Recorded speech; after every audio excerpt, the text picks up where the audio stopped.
Musketeers fans, are you ready for the Musketeers panel? Let's bring out your stars, Howard and Tamla!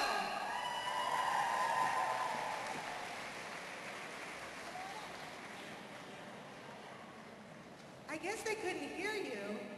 I think it's time to bring out Howard and Tamla!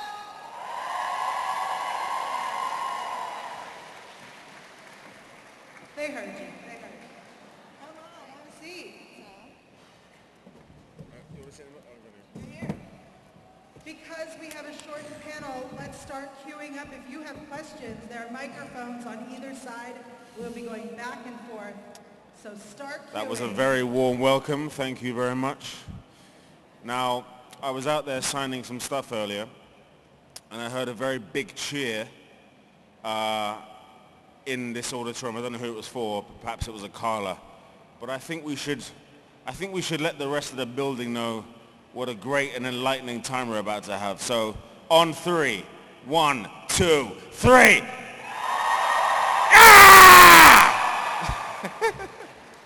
Excellent. It looks like we already have one question, so let's start there. Yeah. Hello. For both of you, what was your favourite moment of, well, actually the entire all of the series? You go first, I need to think. Tamla needs to think. Favorite moment of the entire series? I personally think that the moments with, well, I love all of the characters, but your moments with D'Artagnan are really, really sweet. So I thought my moments with him were great. Yeah, absolutely. Yeah, thank you.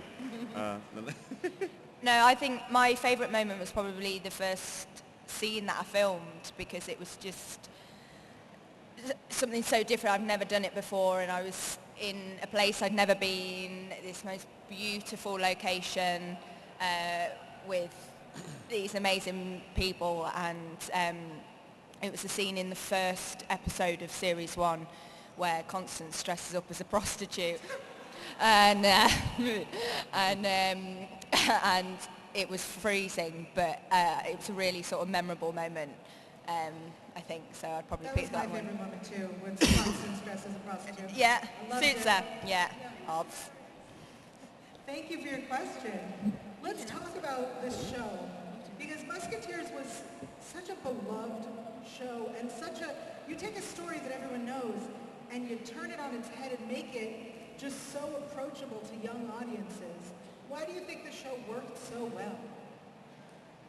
Well, I think we had a good writing team and good production values, and we had a bit of money, of course, which is spent on it. Unfortunately, that's the key element for making all these shows nowadays. So we had good people behind it at its conception, and then I think, to run the risk of sounding arrogant, which I don't want to at all, I think it was cast really great. I think we had, real strength in our female characters. We had good, diverse leads, and yeah, I just think it's one of those ones where it kind of ticked as many boxes as it was allowed to at that time, and that gave it a good platform for success, I think. Absolutely. And Tamla, let's talk about the strong women in this show, because the women weren't just strong, we're just strong women. No, they're killers. Yeah. They were very important to the entire plot, a show about 4 men. Can you talk a bit about about Constance and your time on the show? Well, I don't see it as a show about 4 men, really. I see it as a whole ensemble that made the show, and the women in the show, behind every man is a great woman and all that. But I don't see it as about them, because I think if those, no offence, but those 4 on their own, get a bit dull after a while, wouldn't it? Boring. I mean, I know they're nice to look at, but yeah, it was good, because it's quite rare to get strong female parts in drama, unfortunately. So Like time period shows. yeah, who aren't just at home holding the baby kind of thing. So it was good to play a sort of action character. It was a bit different in series 2, but series 1 definitely, and then a bit more in series 3. It was a bit more sort of action-based. Awesome. We have another question.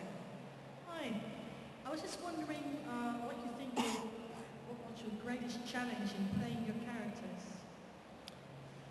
That's a really, yeah, it is a good question, so thanks for that. It's, I don't know how Tamla feels, but I think for my own part, it's, I think the greatest challenge is getting the attention that you deserve at the level of character as well as actor from the people that write it. You know, in a show like that, there are so many people to serve that, you know, the actor will feel one way about certain things and I want to do this, and production will feel another way, the channel will feel a certain way.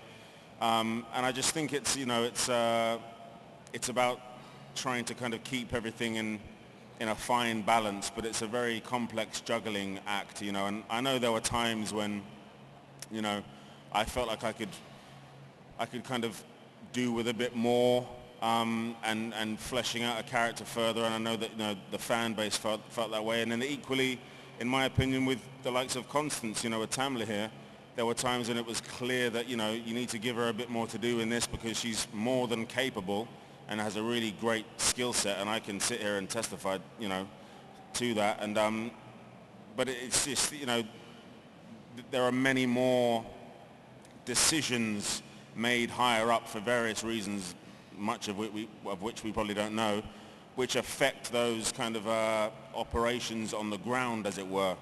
So that's probably the greatest challenge because, you know, we're actors. You know, we love acting. You guys seem to like it, so that's great. That's what we want to do. It's not particularly complex. You know, we love acting. And we want to do that and tell stories, and so it's great when you have the opportunity. You know, and I don't know what everyone else here does. I'm sure we've all got passions, so on and so forth.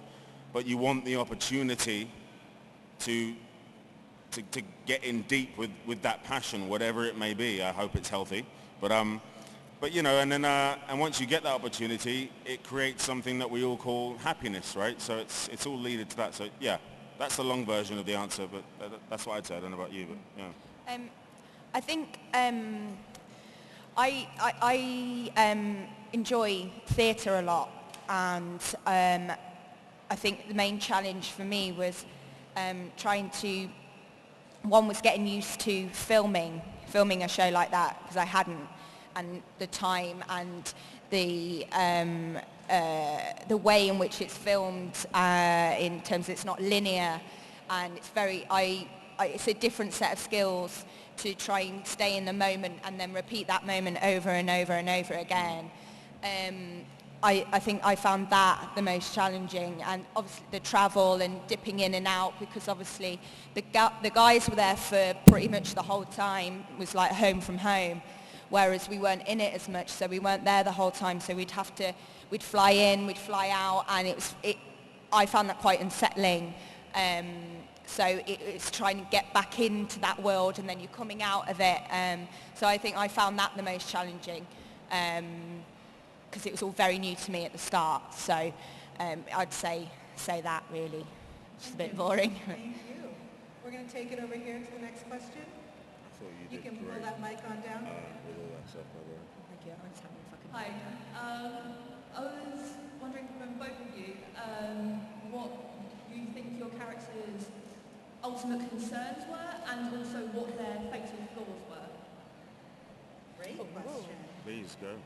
Oh, okay. Constance's flaws. She maybe should have kept her gob shut, maybe sometimes a bit more, which, yeah, because it would often sometimes get her into trouble. But I like the fact that she was also very courageous and stuff, and not just like little wifey. So I think that was kind of a flaw, and also a good thing. What was it? Your greatest concern? Oh yeah. Ultimate concern. Concerns. She just wanted to see the good in people, always wanted the good to come out, which then could be a bad thing as well, because some people are just not very nice. So I'd say, yeah, that was her main concern, was for, you know, she liked to look after people. She was very homey and loving, but not in a oppressed way. I hope that didn't come across like that anyway. Yeah. I'm done. Oh, you can't leave me hanging. Oh, no, sorry, I didn't realise you were finished. I was being a gentleman, you see. But, no, because I'll just ramble.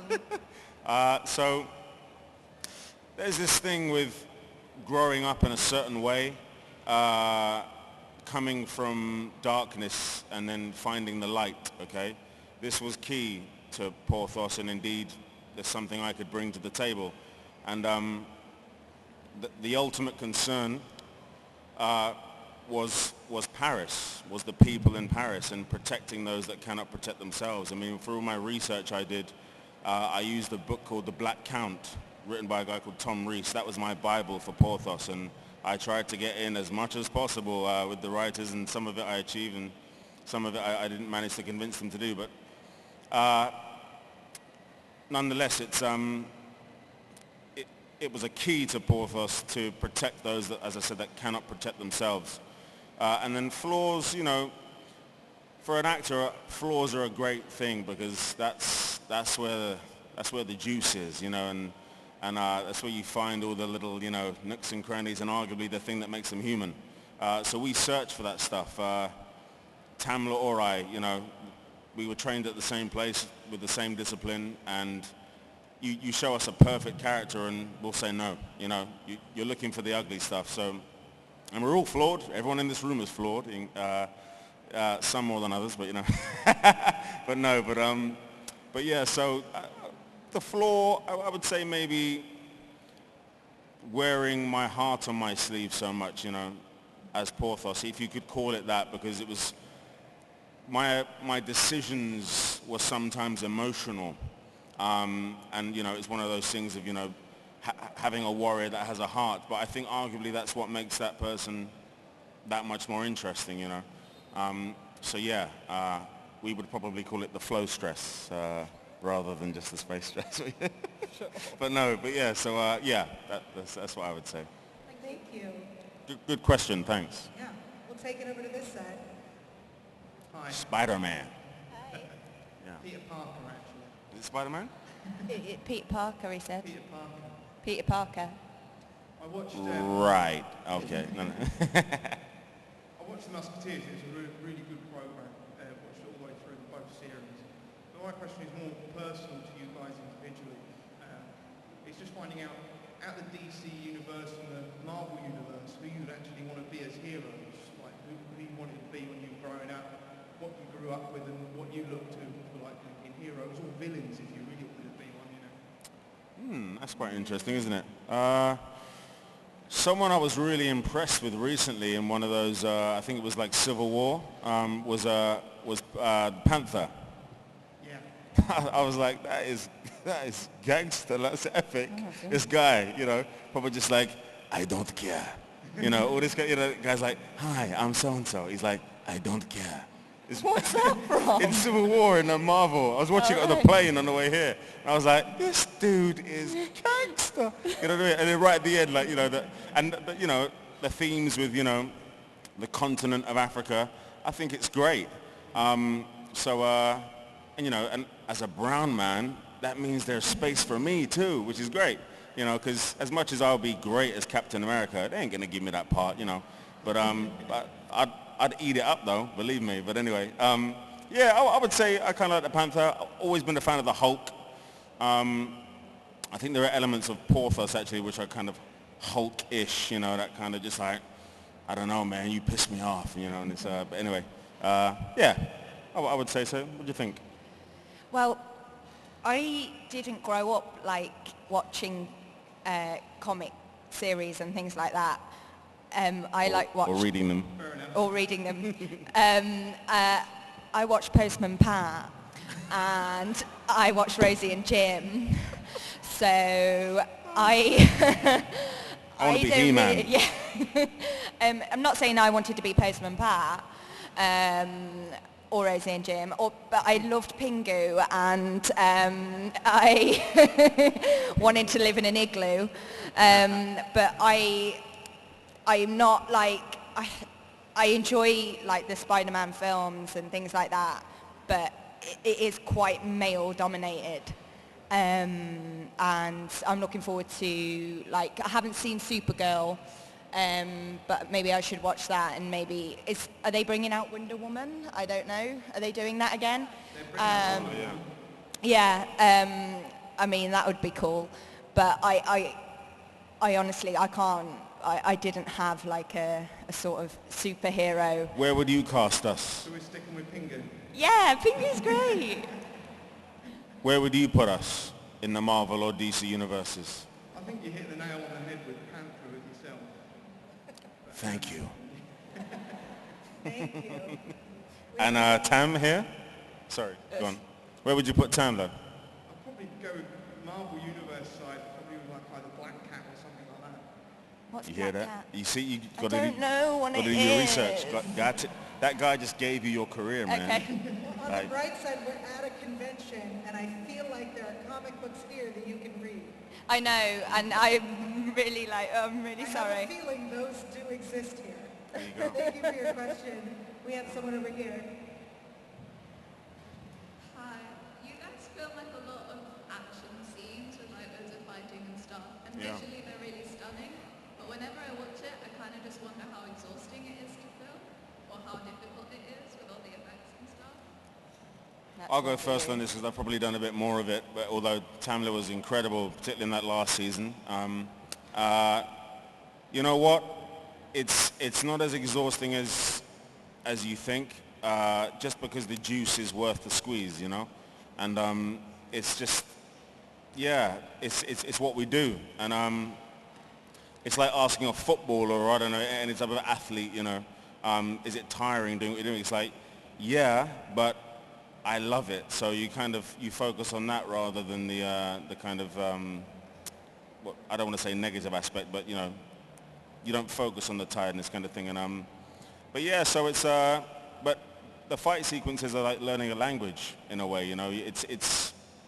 They're very well rehearsed, and what makes it different from a real fight, I've done a bit of that as well, is you have to just miss someone, whereas, you know, it's kind of easier having a real fight because you're trying to hit someone.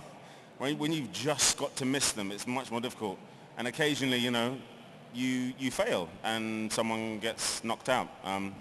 But you know, they're stunt guys, they're big boys, you know, and they get paid for that, to get knocked out by Porthos. But no, occasionally it goes wrong, and it's bad, and then it's funny, and then you rehearse again, and then you probably get hit by the stunt guys who made a mistake. Anyway.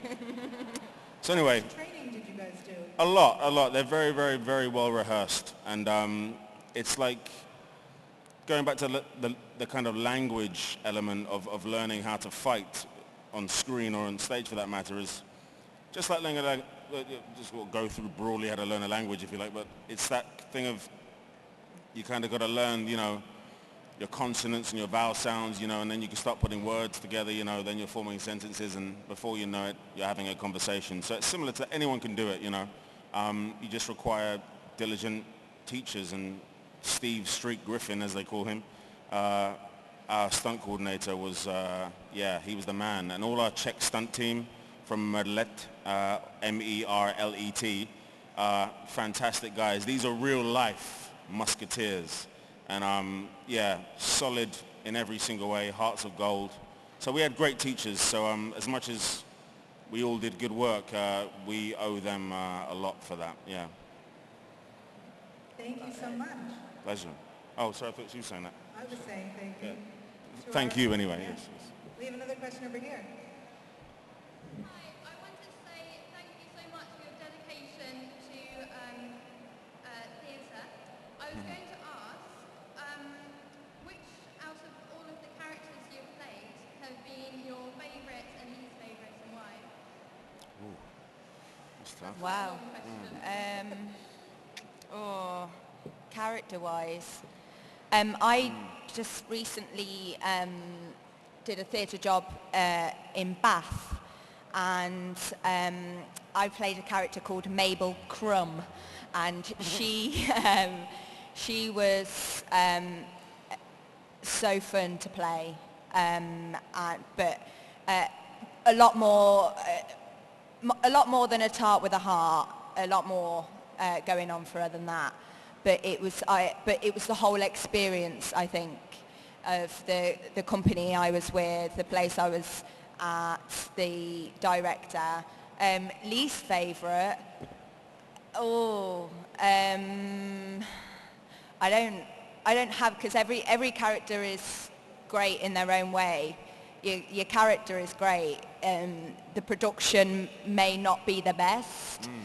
You may not enjoy it the most, but every character is different. So I don't have like, and I know that probably sounds like a bit of a cop-out, but I really don't. Like, I've enjoyed every single character that I've been cast as, because there's a reason I've been cast as it.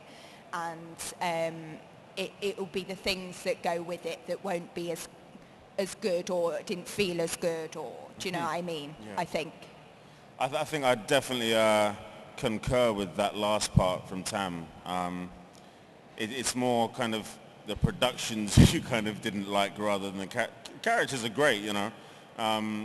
So yeah, it's the kind of favorite, least favorite. I mean, you know, I did a thing recently with King John, which, you know, I just, great character, but oh good. Well, you bless you. That's very kind, too kind.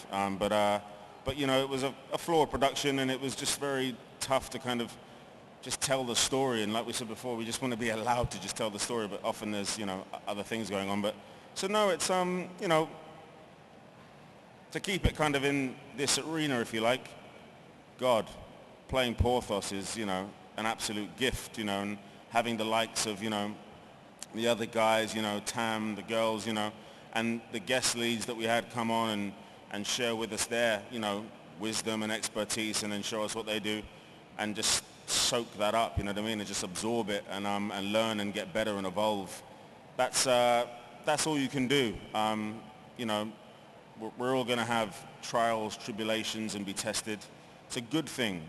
Don't view that as a bad thing if anyone does, because those things only make us stronger, you know. Like I was saying before, that as the human race, you know, that's how we've evolved to the level we are now, you know, through hardship, you know.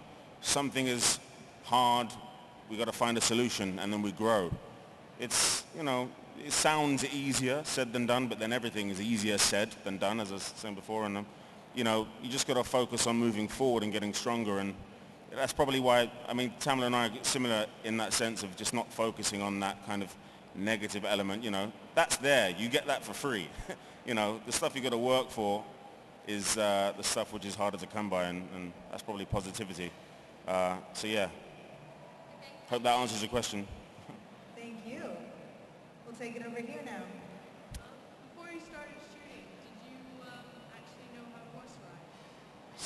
Before you started shooting, did you know how to horse ride? I'm going to add to that No, also not really. sword fight. The fight. I'd done a bit of horse riding before, right. but I wouldn't say I was a pro. I used to go a lot. Yeah. So I'd like to just do a nice little trot, and that was about it. Obviously, no, I didn't know how to sword fight. Not really. I didn't do that at drama centre. So no, I didn't know how to do any of that. So it was all new. I think everything was new because you're kind of learning the stuff that fits that world. So no matter how much experience you have, it can kind of prep you slightly for what's to come, but you know, you got to kind of judge everything, you know, on its individual merit, and it's, you know, yeah, you have experience, but you don't have experience in that moment, and that's going to be your experience. But so no, I didn't know how to horse ride. I'd fallen off of a horse a few years before that and hurt myself, but I had no qualms about getting back on again, because we had great teachers, people we can put our trust in and show us the ropes, and knowing that if they get it wrong, we're going to get a huge insurance payment, which makes things easier, But and then sword fighting, I'm a guy, easy. Easy, yeah. Thank you. You're trying to say that just every guy knows how to sword fight? It's just like a given? That's exactly what I'm saying, yes. I'm impressed. It's in us intrinsically, and the ladies are leaving as I say that. I'm sorry. No problem. I see you. Yeah, you. No. We have another question. Yeah, please. Let's go, Afro Joe. As actors, is there anything you would recommend, kind of like maybe a book to read or something that you'd recommend to help get into the acting profession? Something that really helps you? I think, are you studying or do you have an ambition to become an actor? Yeah, I'm doing a lot of drama and I'm kind of considering it as a career. I'm just kind of in that stage of my life where I just don't really know. I think acting is very possible thing that I want to get into. Yeah. Well, if you're serious about it, I would absolutely suggest the work of Stanislavski, Konstantin Stanislavski. Stanislavski, I believe. Stanislavski. It's a Russian, genius, basically. What would be the best one to start with? I just think, it's you watch as much as you can, you see as many things as you can afford, you go and see different productions, you watch film, you watch different actors, you watch people in general in life. And you learn from that. In terms of, it's really hard. It is really hard business. And, I'd say, even going to drama school doesn't guarantee your work. Like, people who haven't been to drama school. And I just, sometimes it's about being in the right place at the right time. It's just, I don't know, Howard, I don't know how to... Well, it is worth mentioning that you can't get it from a book. One of the reasons I suggested Stanislavski is because if, in my opinion, if his work doesn't resonate with you in any way, then it probably isn't a profession for you, because I think that would generally excite most actors. But this is only my opinion, of course. But yeah, I think absolutely, in addition to what Tamla was saying, you learn just as much, if not more, through observation. So the great thing about being an actor is that everything in life is a reference point, and you have to treat it as such. But yeah, if you're serious about it, then best of luck. You're going to have a very rewarding yet extremely challenging journey. So in summary, experience a lot of drama and focus on your circles of attention. You have to say that again. I didn't hear you, mate. Sorry. I said, in summary, watch a lot of drama and focus on your circles of attention. Focus on your that plus, yeah. Yeah. I would also say train here, not in the U.S. Just going to say it. As an American, train here. We have a question over here. Hey, have got a microphone with it. You break things. Is there a character in the series, apart from your own, that you think would be really fun to play? Constance. Obs. I'm not just saying it because I've always said that. Constance. The things I would... No, I shouldn't say that shit. What's the audience here? What's the youngest person here? I don't know. I was just going to say that, No, I'm not going to say that. That's best. No. I feel like there are youngins here. We should... Luke Pasqualino. We all just don't want to Picture that. What? What I would do to Luke Pasqualino. What you would do to... what we'd all do to Luke Pasqualino. Let's faces. Just to stop him talking or kissing Constance. I mean, it's continuous. Such a hard job. I really like the character of Milady. And shut up. Yeah, and not just because of her costumes, and not just because she got to kiss Tom Burke either. I thought that would be a really fun part to play. It's always good playing a baddie. It's always the best playing the baddie. Yeah, and Richelieu, that'd be in the series 1. And yeah, just see the villains, you see, play a bad person. Yeah, that would be, yeah. Thank you. Thank you. All right, we have time for one last question. 2, we got 2. Yeah, but we have time for one. We got 2. All right, let's go. You two talk quick then. Oh, no pressure then. I want to know what your favourite storyline throughout all 3 series was for any character. You could answer this idea, My favourite storyline? Well, it has to be Constanian. It has to be. Will they, won't they? It has to be that. And that was like the sort of my main one, really, which ran through the whole thing. Just because, and it is nice to have a happily ever after. And I loved working with Luke. Mainly, I just had a great time with him. Very great actor to work opposite. Made me feel very comfortable, and it was just great fun to be acting with a friend. So, yeah, the Constanian storyline, I think. I think the father stuff, there's a lot more I wanted to do with that, but yeah, that whole storyline is always going to be interesting to me, you know, the kind of nature of what it is to find a father and, you know, to grow up without one and what that does to the, you know, the man and, you know, yeah, a fascinating thing for me. So, and working with Mr. Cunningham, you know, a wonderful, wonderful practitioner of this art form, you know, and whether he knows it or not, someone I learned a hell of a lot from, and very generous, and yeah, just a shame they cut so much from it, but there you go. Thank you. All right, no pressure.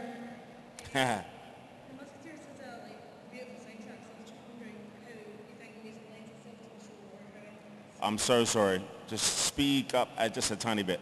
Bless you. Thank you. I was just wondering how you think music lends itself to the show, Ah. and if it changes the scene in any way, or, yeah. What do you think? Well, controversial. However, I think they could have used less in some of it, to be honest, because I think they need to give an audience a bit more credit, as in like, oh, it's a sad moment, let's put some sad music on. Do you know what I mean? I think it obviously adds to it. If it didn't have music, if it didn't have sound, it obviously adds to dramaticness. That's not a word. Atmosphere? Or, yeah, that would do. You know, I get that, but I think sometimes, and I don't mean that just in Musketeers. I think that in, you know, a lot of TV across the board, they could like calm it down a little bit. The theme tune I think was great. Everyone can like sing it, and it's toe tapping. You know, do you know what I mean? But I think obviously it adds to it, and in moments, a bit less. But that's my. I agree with Tamla completely on that. Absolutely.